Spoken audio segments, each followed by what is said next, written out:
मतलब है देश में एक से ज्यादा स्तर की सरकारों का होना हमारे देश में राज्य स्तर पर भी सरकारें हैं और केंद्र स्तर पर भी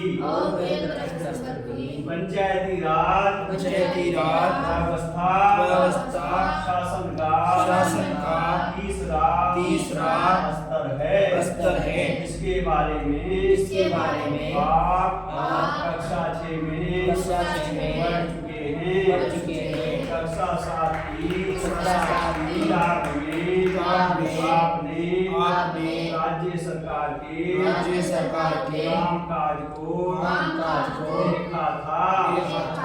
इस साल हम केंद्र सरकार के बारे में ज्यादा पढ़ेंगे।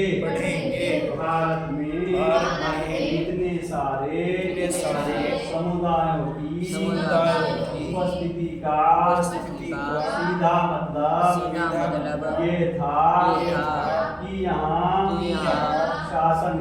शासन की एक ऐसी व्यवस्था विकसित करनी होगी जिसमें राजधानी दिल्ली में बैठे मूर्तिवर लोग देश के फैसले ना लेने